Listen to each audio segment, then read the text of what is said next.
The Path to Enlightenment, Buddha's teachings on liberation, karma, and reincarnation. For centuries, spiritual seekers have looked to the teachings of the Buddha for guidance on breaking free from the endless cycle of birth, death, and rebirth. But how does one truly find liberation, erase their karma, and escape reincarnation? Siddhartha Gautama, born a prince, lived a sheltered life of luxury. But despite his wealth, he was dissatisfied. During his trips outside the palace, he saw old age, sickness, and death for the first time, realizing that no one escapes suffering. Siddhartha left his royal life and wandered for years in search of an answer to the nature of suffering. He experimented with extreme asceticism, denying himself food and comfort, but still didn't find what he was seeking. One day, he realized that neither indulgence nor self-denial would lead to enlightenment. This discovery became known as the middle way, a balanced approach between extremes. One night, while meditating under the Bodhi tree, Siddhartha reached a profound state of awareness, finally achieving enlightenment. He became the Buddha, or the Awakened One, and spent the rest of his life teaching others how to escape the cycle of suffering and reincarnation. The middle way showed that extremes in life were not the path to liberation. The key lay in balance. On the night of his enlightenment, the Buddha realized the Four Noble Truths, the foundation of his teachings. The Buddha's first noble truth highlights that suffering, dissatisfaction, or discomfort is an inevitable part of life. This suffering comes in many forms. Physical suffering like aging, sickness, and death, which we all encounter. Emotional suffering, including loss, frustration, or unfulfilled desires.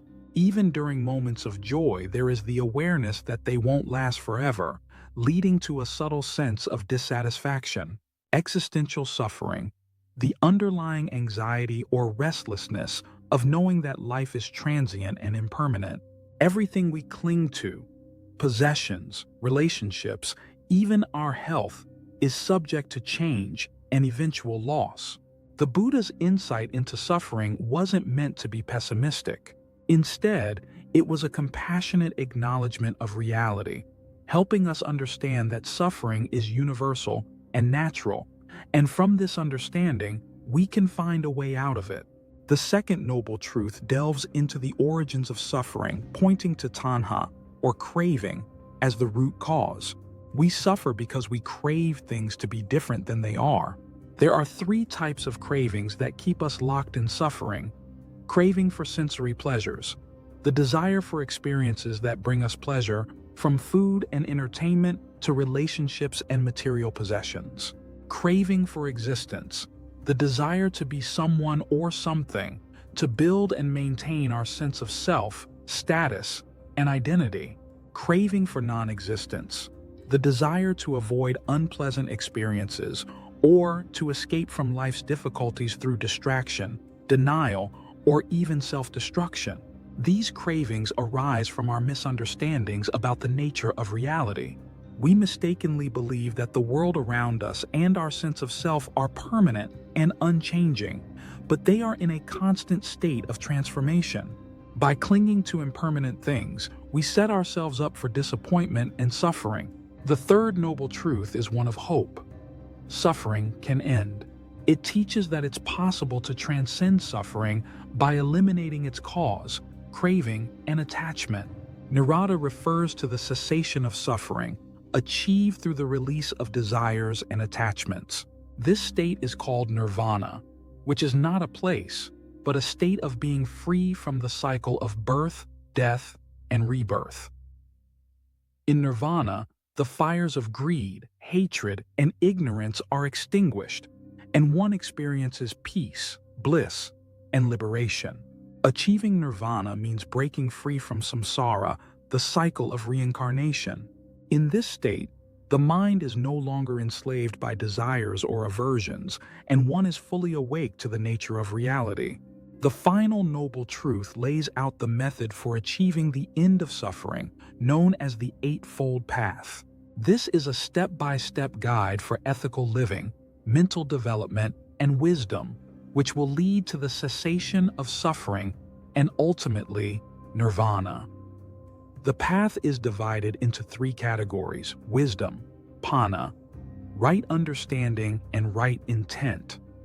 Focus on developing insight into the true nature of reality, seeing the impermanence of all things, and cultivating intentions that are rooted in compassion and letting go. Ethical conduct, sila, right speech, right action, and right livelihood emphasize living in harmony with others by acting and speaking truthfully, kindly, and without harm. These principles prevent the accumulation of negative karma. Mental discipline, samadhi, right effort, right mindfulness, and right concentration focus on training the mind through meditation and mental clarity. This helps us remain present, aware of our thoughts, and free from distractions and delusions. By following this path, one gradually moves toward the cessation of suffering, shedding negative karma, and attaining liberation. The Eightfold Path is the Buddha's roadmap to liberation, consisting of 8 practices aimed at cultivating wisdom, morality, and concentration. Each step helps dissolve negative karma and brings the practitioner closer to liberation. First, right understanding. Understanding the nature of suffering and accepting the Four Noble Truths. By recognizing that suffering is a natural part of life, we can stop resisting it and reduce the suffering we feel. Second, right intent. Cultivating positive thoughts and intentions. Thoughts of kindness, renunciation, and compassion. Instead of wishing for more material things, focus on developing inner peace and kindness towards others. Third, speech. Avoiding lies, gossip, and harmful speech. Speak with honesty and kindness. Words can create positive or negative karma, depending on how they are used.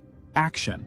Living ethically by avoiding harm to others, including abstaining from killing, stealing, and harming others. Kindness towards all beings, human and animal, reduces harmful karma. Fifth, right livelihood. Choosing a profession that does not harm others or encourage negative behavior. Earning a living in ways that help rather than exploit others nurtures good karma. Sixth, right effort. Putting effort into mental development and avoiding negative states of mind. Cultivate habits like meditation, compassion, and gratitude, which diminish negative karma. Seventh, mindfulness. Being aware of thoughts, emotions, and sensations without becoming attached to them. Practicing mindfulness in daily life, being aware of your actions, words, and intentions. Eighth, concentration. Focusing the mind through meditation to develop deep states of mental clarity and awareness. Meditation helps quiet the mind, allowing one to see the true nature of reality, free from the illusions created by desires and attachments. Karma is often misunderstood as punishment, but in Buddha's teachings, it's more about cause and effect.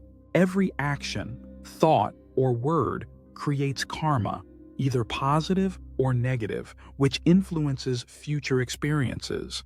Karma is like planting seeds. Whatever we plant, we eventually reap. Positive actions create positive outcomes. Negative actions create suffering. Suffering doesn't just come from external events, but from the cravings, attachments, and desires that keep us locked in the cycle of samsara, the endless cycle of birth, death, and rebirth. However, by living ethically and following the Eightfold Path, we can dissolve negative karma and escape samsara. The ultimate goal of the Buddha's teachings is to achieve nirvana, a state of complete liberation from suffering and reincarnation. Nirvana is the extinguishing of desire and the release from the bondage of karma. In the Buddha's final teachings, he reminded his followers that liberation comes from within. After teaching for 45 years, the Buddha passed into parinirvana, the final state of nirvana, free from the cycle of rebirth. As his final message, he urged his followers to strive diligently for their own liberation. Be your own light.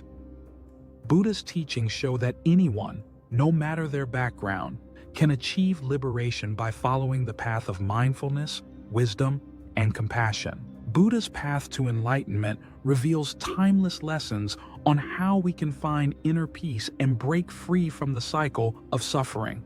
By practicing mindfulness, ethical living, and deep concentration, we can dissolve our karma and ultimately transcend the cycle of reincarnation.